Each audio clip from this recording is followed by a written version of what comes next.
Bienvenido, doctor Antonio Turiel. ¿Cómo ha estado? Hola, pues muy bien, muchas gracias.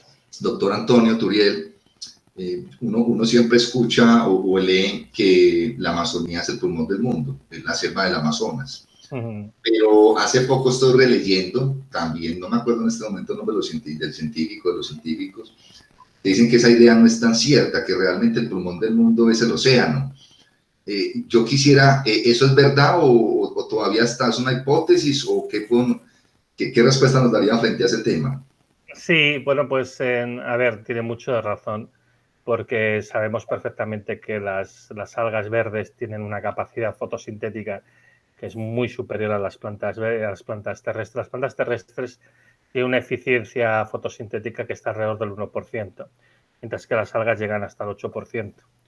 Entonces, teniendo en cuenta la biomasa total de algas, es muy probable, porque el gran problema que tenemos con los océanos es la cantidad de incertidumbres que tenemos, ¿no? Entonces, es muy probable que la biomasa total de algas sea muy superior a la biomasa total de todas las plantas verdes que hay sobre el continente. Lo que pasa es que, como digo, tenemos estimaciones y no es nada sencillo, ¿no? Porque hay grandes variabilidades, varía mucho en el espacio, en el tiempo, y a veces es difícil exactamente determinar cuánta biomasa, digamos, en forma de algas hay en los océanos. Pero está claro que tienen un papel que es fundamental.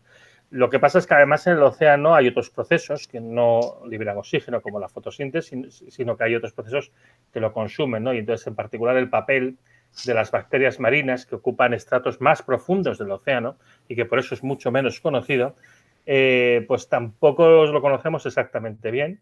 Y esto nos da limitaciones en cuanto a saber exactamente al final cuánto CO2 se está liberando por la respiración de estas bacterias del océano profundo y si está compensando o en cuánto está compensando la liberación del oxígeno de las algas. Pero bien, si la única función biológica relevante del océano fuera la de las algas verdes, sí.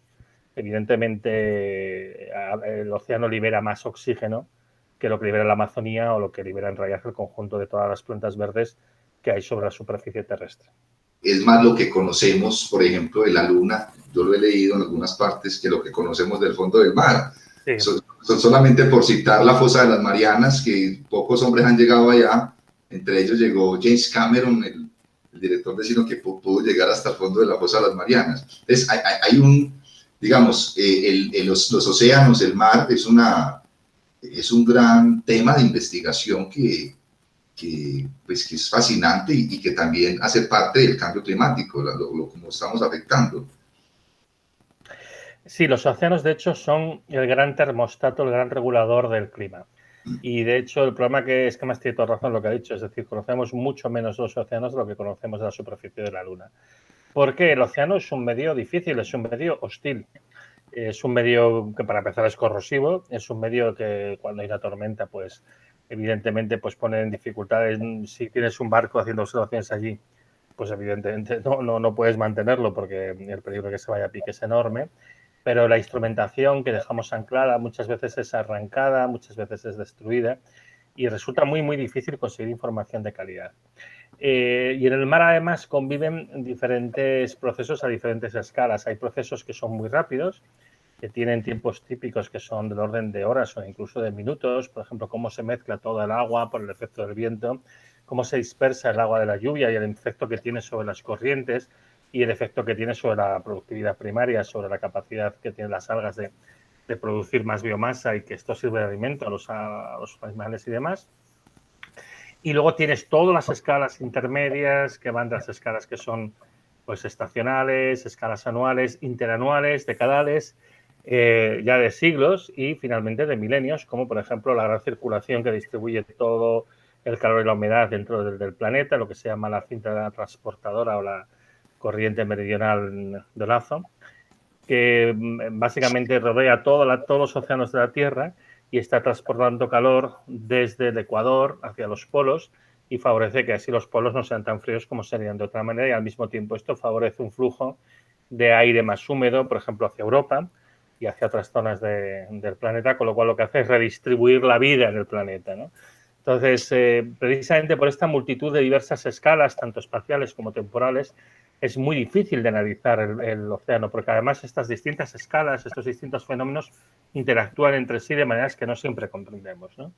Entonces, estamos hablando de un sistema de una gran complejidad, pero además sabemos que es la principal fuente de absorción y de liberación de calor del planeta. Y al final, lo que acaba haciendo el clima del planeta va condicionado por lo que hagan los océanos. Si los océanos son capaces de absorber más calor, podrán amortiguar más el efecto del cambio climático, pero por el contrario, si como pasa a veces en determinados ciclos, el calor se acumula en los primeros centenares de metros del océano y lo va devolviendo en ciclos regulares hacia la atmósfera, esto produce aceleraciones súbitas de los efectos del calentamiento global, ¿no? Y entonces, todo ese papel de los océanos, que como digo, no siempre es bien entendido, es fundamental y no solo además desde el punto de vista de la física del clima, pero también desde los aspectos biológicos, ¿no? Por todos estos aspectos que tienen que ver con la producción primaria, la producción de oxígeno, el mantenimiento de la vida en los océanos e incluso a veces el mantenimiento de la vida sobre los continentes, ¿no? El mar efectúa toda una serie de papeles que son al final fundamentales para el mantenimiento de nuestro hábitat, para el mantenimiento del planeta Tierra. Y como digo, en muchos aspectos solo rascamos la superficie. Doctor, muchas gracias por todo. Muchas gracias a usted. Saludos desde acá de Pereira, Colombia. Que esté muy bien, doctor. Ha sido una conversación muy interesante, muy agradable. Muy bien, muy bien. Sí, sí. No, ha estado muy interesante. Además, está bien para variar hablar con alguien que tiene conocimientos sociales más profundos.